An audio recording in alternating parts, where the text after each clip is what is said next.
Carnival Cruise mystery. Good day, everyone, and welcome back to Law and Crime Diaries, the channel where we examine the most unsettling, confusing, and emotionally charged criminal cases unfolding across the United States and beyond.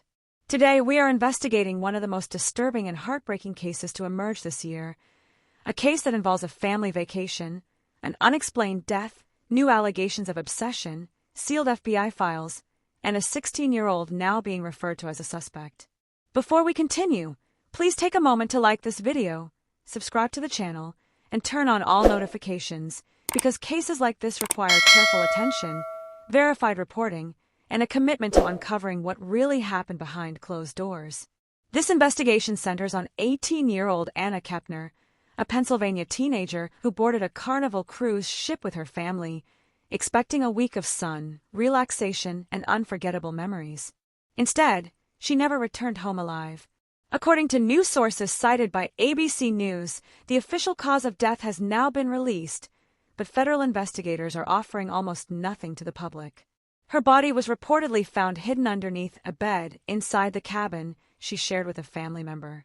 Not placed gently, hidden, concealed, out of sight. From the moment the story broke, the public demanded answers. How does an 18-year-old die on a cruise ship surrounded by thousands of people, including family, security staff, medical teams, and cameras? How does her body end up under a bed? And how does the Federal Bureau of Investigation refuse to confirm whether a homicide even occurred? What we know is this: Anna was sharing a room with her 16-year-old stepbrother, and according to new court filings obtained by reporters, that teenager is being called a suspect. This revelation has sent shockwaves through both the public and the legal community. Federal investigators have not explained why the minor is being given that label, nor have they confirmed any motive, evidence, or theory. However, family members and witnesses have spoken up, and their statements paint a far darker picture than anything previously imagined. The filings state that the stepbrother was allegedly obsessed with Anna. That word appears multiple times. Obsession. Not affection, not discomfort, obsession. People close to the family allege that he behaved in disturbing ways toward her long before this vacation. Sources claim he fixated on her, followed her, and showed a level of interest that concerned more than one adult. Yet no one intervened, and no professional ever evaluated the situation. Now, with new information emerging, many are questioning whether warning signs were not only missed but ignored. On the night Anna died, the family reportedly searched for her when they realized she had not been seen in hours. Cruise staff were alerted. A search began. Then, in a detail that continues to haunt anyone who reads it, Anna's body was discovered underneath the bed in her own cabin. The public has asked repeatedly why her stepbrother did not report her missing, why he did not call for help, why he did not speak up earlier. The FBI has declined to comment, citing the ongoing investigation. According to the filings, the stepbrother was hospitalized after the cruise returned to port. No details have been released on why. No explanation was offered regarding his condition. No disclosure was made about whether he showed signs of trauma, self-inflicted injury, or intoxication. The fact that federal investigators have chosen to withhold every detail about him is both unusual and concerning, and legal experts note that when minors are involved, the FBI's silence becomes even more impenetrable.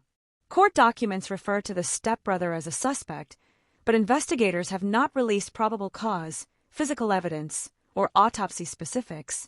ABC News reports that the cause of death has been released to families, but the public version has not yet been posted in federal records. Typically, when investigators keep the cause of death private, it is because releasing that information could compromise the integrity of witness statements, forensic timelines, or digital evidence still being collected. This suggests that the FBI believes Anna's death may not be the straightforward accident some initially assumed. Cruise ship deaths are under federal jurisdiction the moment the vessel docks in the United States. In Anna's case, the FBI boarded the Carnival Cruise and immediately took control of the cabin. They photographed the scene, collected forensic data, obtained surveillance footage, interviewed passengers, and secured the teen's stepbrother for questioning.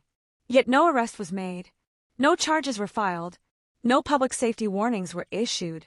This has led many to believe that the FBI is either waiting for advanced forensic the results or 16-year-old attempting to stepbrother determine reportedly was whether sharing a foul room play with can Anna be legally Kepner, proven. and he says Hidden that bodies, because the ship was in alleged international obsession, waters, sudden the hospitalization, 16-year-old boy was and allowed to sealed drink cause of alcohol. death Now, records are Chantel's not attorney typical elements pushed of back on accidental that death and said that there is investigations. surveillance They are video markers of that a criminal shows probe. the stepbrother However, did not drink until on the board the FBI ship, and confirms the this attorney case also is a said that homicide, they have DCF no obligation investigated to the share that case. information with the public.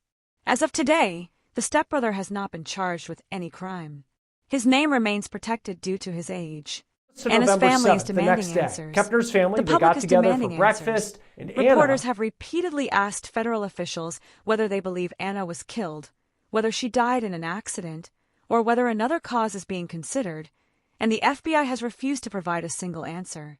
Legal analysts appearing on Law and Crime note that cases involving minors in confined environments, especially where allegations of obsession and hidden bodies are involved, often require lengthy forensic reconstruction. This includes toxicology, time of death analysis, DNA swabs from the room, fingerprints on the bed frame, surveillance review to determine who entered or exited the cabin, and examination of digital messages or notes from both teens. It is also rare for investigators to identify a minor as a suspect without confirming that status publicly. The fact that a court filing uses that term means that at least some authorities believe the stepbrother's actions require deeper scrutiny. But until charges are brought, if they ever are, this case sits in a legal limbo where speculation grows and transparency remains non-existent. Families who lose children on cruise ships often describe the aftermath as a nightmare made worse by the isolation of the vessel and the slow movement of federal investigations. For Anna's loved ones, grief has been compounded by confusion, secrecy, and the horrifying reality that someone they trusted to share a room with her is now the focus of disturbing allegations. As Law and Crime Diaries continues to follow this case, we will examine the legal developments, the FBI's next moves, and any new evidence that becomes available. Until federal officials break their silence, the truth about what happened to Anna Kepner remains hidden.